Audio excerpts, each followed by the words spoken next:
Class 8, welcome back to my video class again. দেখো আমরা already summer ফ্রেন্ডসের ওপরে দুটো ভিডিও পাবলিশ করেছি। প্রথম ভিডিওতে আমরা কবিতা নিয়ে এক্সপ্লেনেশন দিয়েছি আমি, এবং ভিডিও নাম্বার 2তে বা পার্ট 2তে আমি অ্যাক্টিভিটি 1, 2, 3 নিয়ে ডিসকাস করেছি। আজকে আমরা অ্যাক্টিভিটি 4 নিয়ে ডিসকাস করব। দেখো অ্যাক্টিভিটি 4-এ তোমাদের একটা চার্ট দিয়েছে, ঠিক আছে? সেই চার্টটা নিয়ে আমরা ডিসকাস করব। অর্থাৎ চার্টে কি দিয়েছে দেখো, অ্যাক্টিভিটি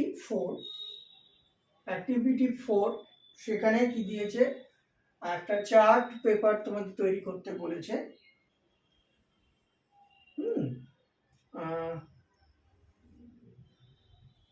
দেখো এখানে কি বলেছে, এখানে হু দিয়েছে, হু, নেক্সট হচ্ছে ডাজ হোয়াট,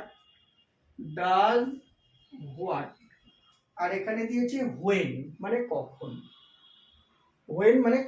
তাহলে আমরা কি করব দেখো, এখানে নাম্বার 1-এ আমরা লিখব swallow, the swallow, SWALLO। Swallow কি করে, সোয়ালো চার্টস হিজ নোটস। তাহলে ডাজ, এখানে লিখবো ডাজ হোয়াটে লিখবো চার্ট, CHIR, ঠিক আছে, CHIRPING, chirping his notes. The swallow কি করে, চার্পিং হিজ নোটস। কখন, in fine and warm weather. তাহলে ইন লিখবো in fine and warm, WARM, warm weather, WATHER। তাহলে in fine and warm weather. Okay, তাহলে এটা কমপ্লিট হলো। এবারে চলে এসো পরেরটা, দ্য স্প্যারো। তাহলে স্প্যারো কি করে, দ্য স্প্যারো, SPARROW। ওকে, তাহলে স্প্যারো পাখিটি কি করে, তখন তোমাকে লিখতে হবে ক্লিং ক্লোজার টু ম্যান। তাহলে এখানে লিখবো ক্লিং, CLINGS, clings closer to man, মানুষের কাছাকাছি থাকে, ক্লিং ক্লোজার টু ম্যান। কখন, in dairy days of sorrow and frost. তাহলে কি লিখবো, in dairy, DREARY, in dairy days of sorrow, SORROW, sorrow and frost, and FROST, and frost। ঠিক আছে, অর্থাৎ চড়ুই পাখিটি মানুষের নিকটবর্তী থাকে তার দুঃখে এবং কুয়াশাচ্ছন্ন বা মেঘাচ্ছন্ন বা কুৎসিত কদাকার পরিবেশেও, বা ইন অ্যাডভার্স সিচুয়েশনে। তারপরে নাম্বার 3-তে চলে এসো, কি বলেছে দেখো, ওল্ড ফ্রেন্ডরা কি করে, পুরনো বন্ধু যারা হয় তারা কিন্তু কখনোই কি হয়, নেভার ন্যারো দেয়ার হার্টস, তারা কখনো তাদের হৃদয়কে ছোট করে না। তাহলে কি লিখবো, নেভার ন্যারো দেয়ার হার্টস, তারা তখন হৃদয়কে কখনো ছোট করে না, তাই না? আর কখন, হোয়েন, ইভেন আফটার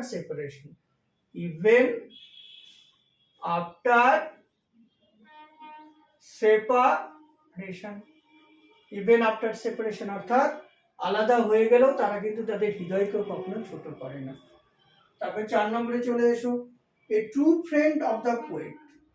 তাহলে a true friend of the poet, আর অর্থাৎ কবি প্রকৃত বন্ধু কি করে, গ্রিটস হিম, তাকে গ্রিট করে, GREETS, গ্রিটস হিম। কেমন, কখন, দ্য পোয়েট হ্যাজ মিসচান্স, অর্থাৎ কবির যখন দুর্ভাগ্য ঘটে, দ্য পোয়েট হ্যাড মিসচান্স। ওকে, এরকম লিখতে হবে, কেমন?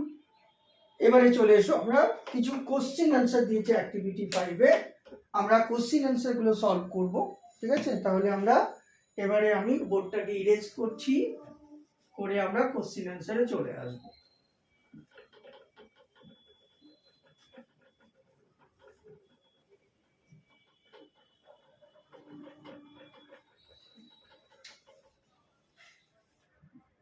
আচ্ছা, এবারে কোশ্চেন অ্যান্সারে কি আছে দেখো, প্রথম প্রশ্ন দিয়েছে,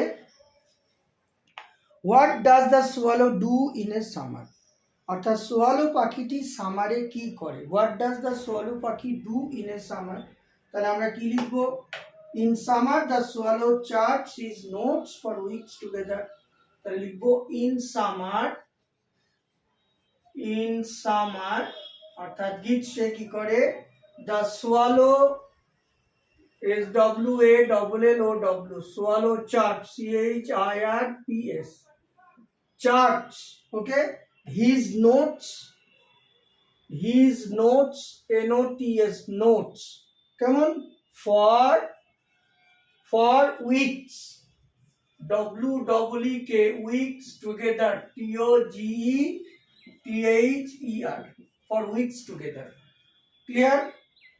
এবারে চলে এসো পরের প্রশ্ন, how is the behaviour of a grey young friend similar to that of A swallow, অর্থাৎ একজন গ্রে ইয়ং ফ্রেন্ড যে সোয়ালোর মতো কি হয়, কবিকে ছেড়ে চলে যায়, সে তার আচরণটা কেমন, তখন তুমি কি লিখবে, the swallow flies away in winter, number 2, the swallow flies away in winter, swallow পাখিটি কি হয়, উইন্টারে কি হয়, উড়ে চলে যায়, flies away in winter. Similarly একই রকম ভাবে, similarly a grey young friend, invert করার মধ্যে রাখবে, এ গ্রে ইয়ং ফ্রেন্ড, সেও কি করে, a grey young friend com invert করার মধ্যে থাকবে, dessert us, DESERTS deserts us, okay, in our misfortune, আমাদের দুর্ভাগ্য, ইন আওয়ার মিসফরচুন আমাদের দুর্ভাগ্য আমাদের ছেড়ে যায়, বোঝা গেল। আচ্ছা এবারে দেখো পরের প্রশ্নটা বলেছে, what type of a friend does the poet one, অর্থাৎ কবি কেমন ধরনের সঙ্গী চান, তখন তুমি কি লিখবে, a poet wants the poet wants লিখবো, the poet wants a friend, the poet wants a friend who will remain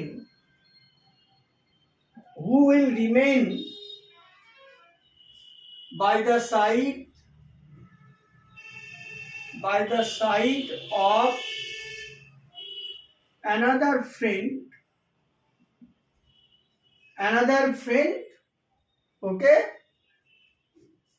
another friend all the time,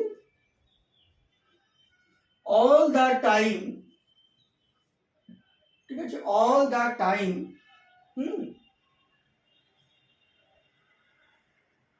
both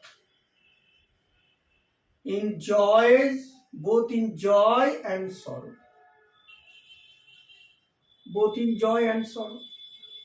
ওকে। আর কি হতে পারে, আর হচ্ছে নাম্বার 4 এ বলেছে দেখো, what does the poet like, swallow না Sparrow, তাহলে আমরা কি লিখবো, আমরা 4 নম্বর কোশ্চেন অ্যান্সার লিখবো, the poet definitely likes the Sparrow, the poet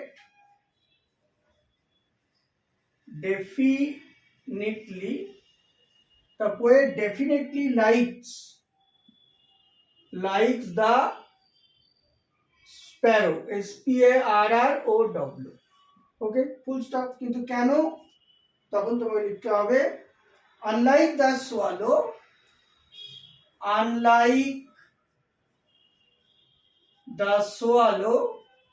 comma, the sparrow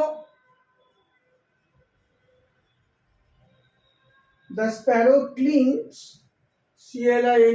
clings to her, even in winter, okay, it gives company to the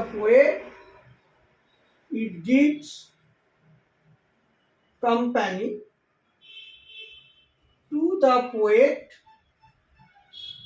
It gives company to the poet through the long cold winter. Through the long cold winter. এরকম লিখতে হবে, ঠিক আছে? আচ্ছা, এবার দেখো পরেরটায় চলে এসো। এবার activity 6 A read the following sentences, identify the noun clauses, adjective clauses and adverbial clauses and fill in the chart given below. ঠিক আছে, তাহলে আমরা এটা লিখি। দেখো, let me erase the board first.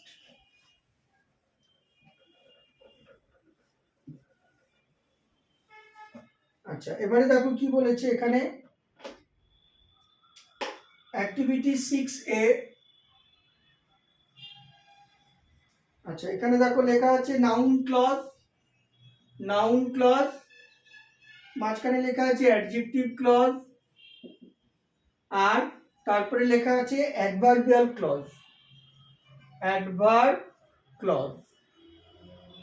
ওকে, তাহলে আমাদের কি করতে হবে, কোনটা কোন ক্লজ সেটা তোমাদের দেখাতে হবে।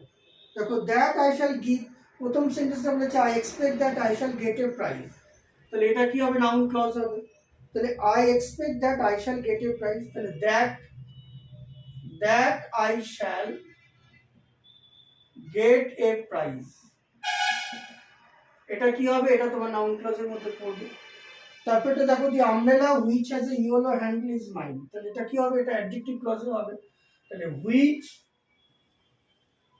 হ্যাজ এ, তাহলে which has a yellow handle, তাহলে which has a yellow handle, এটা তোমার কি হবে, অ্যাডজেক্টিভ ক্লজের মধ্যে পড়বে। তারপরটা বলেছে দেখো, when I was younger I use to fly kites, তাহলে হোয়েন আই ওয়াজ ইয়ঙ্গার, এটা অ্যাডভার্বিয়াল ক্লজ হবে। তাহলে when I was younger, YOUNGER, এটা তোমার কি হবে, অ্যাডভার্বিয়াল ক্লজে হবে। আর I remember the house where I was born, তাহলে এখানে কি হবে, এটা অ্যাডজেক্টিভ ক্লজ হবে। তাহলে ওয়্যার আই ওয়াজ বর্ন, এটা তোমাকে কি করতে হবে, অ্যাডজেক্টিভ ক্লজের মধ্যে রাখতে হবে, ঠিক আছে? এবারে চলে এসো আমরা, এরপরে 6B আমাদের কি দিয়েছে, ন্যারেশন সলভ করতে বলেছে, আমরা ন্যারেশনগুলো সলভ করব।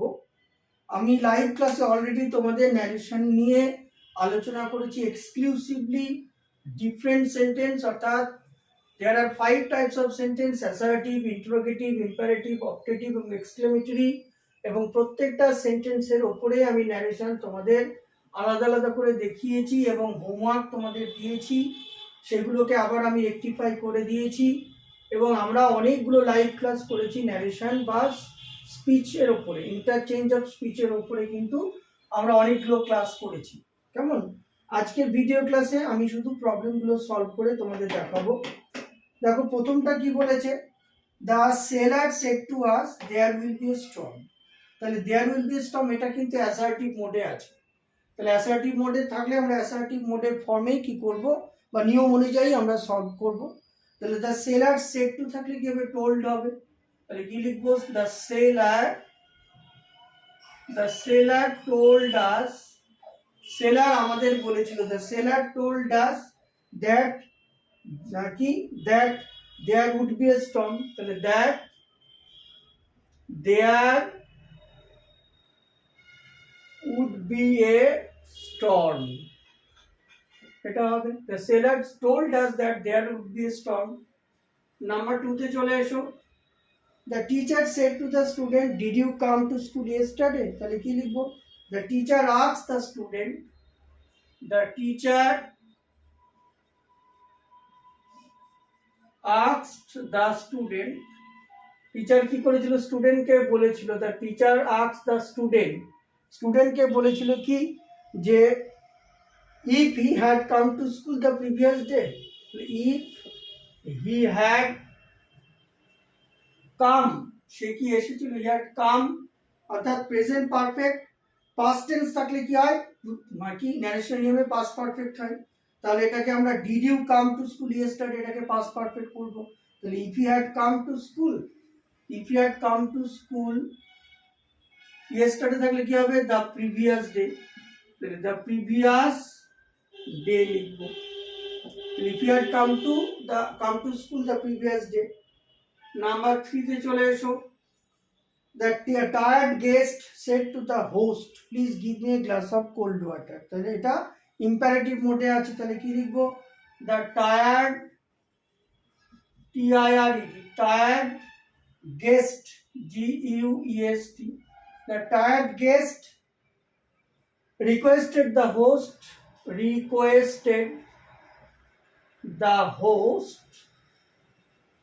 host কি করতে বলেছিল, to give him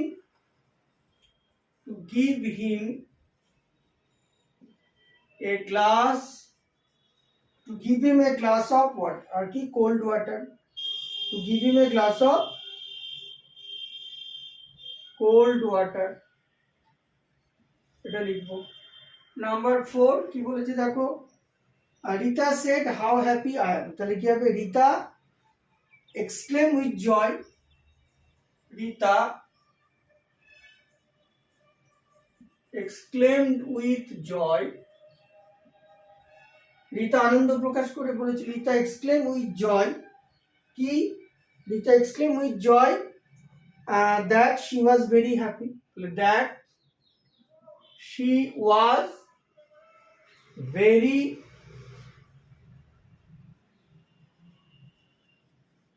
happy। Number 5 এ কি বলেছে দেখো, my grandfather said may you live long, তাহলে মে ইউ লিভ লং এটা হচ্ছে অপটেটিভ মোডে আছে, তাহলে এটাকে ন্যারেশন করলে কি হবে, মাই গ্র্যান্ডমাদার প্রে, মাই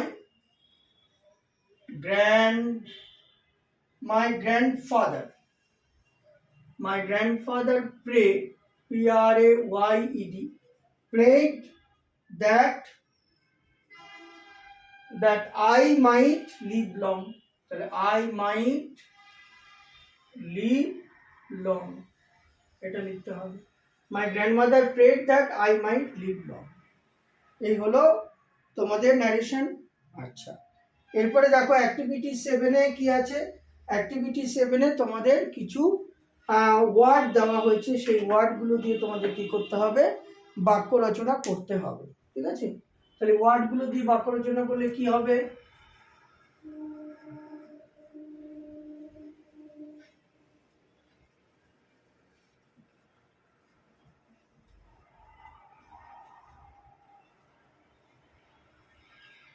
আচ্ছা এই ওয়ার্ডগুলো দিয়ে বাক্য রচনা করতে হবে। তাহলে দেখো কি প্রথমে বলেছে, দেখো গেস্ট দিয়ে বাক্য রচনা করতে হবে। নাম্বার 1 এটা হচ্ছে অ্যাক্টিভিটি 7, তাহলে কি হচ্ছে দেখো GUEST, গেস্ট দিয়ে বাক্য রচনা করতে হবে। তাহলে কি লিখবো, তুমি বলো যে my mother is very busy with our guest today my mother is busy with our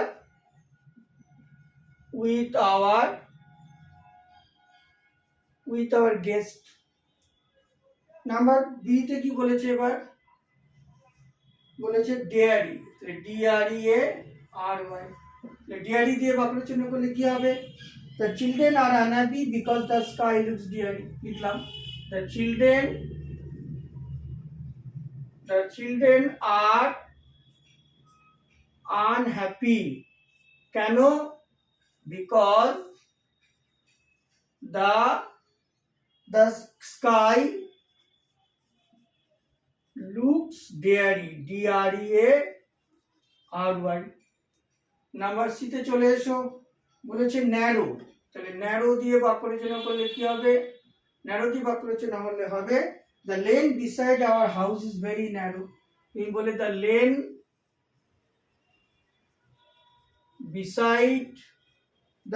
beside our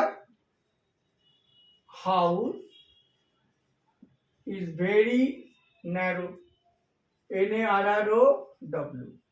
number D তাকে বলেছে মিস চান্স, তাহলে MIS মিস চান্স, CHANC, তাহলে মিসচান্স দিয়ে করলে কি হবে? I need to have a true friend, তুমি বলে I need to have a true friend. I need to have a true friend, আমার মানে সত্যিকারের বা প্রকৃত বন্ধুর প্রয়োজন। when mischance falls upon me, তাহলে when mischance falls upon, when mischance falls upon me, এইভাবে কি করতে হবে? এই শব্দগুলো দিয়ে কি করতে হবে? বাক্য রচনা করতে হবে। তাহলে এর সঙ্গে সঙ্গে আজকে আমরা ভিডিও ক্লাস এখানেই শেষ করব। আমরা পরবর্তী ক্লাসে এসে কি করব? রাইটিংগুলো ডিসকাস করব। কেমন? সবাই ভালো থেকো, সুস্থ থেকো, তোমাদের অনেক অনেক ধন্যবাদ। Thank you.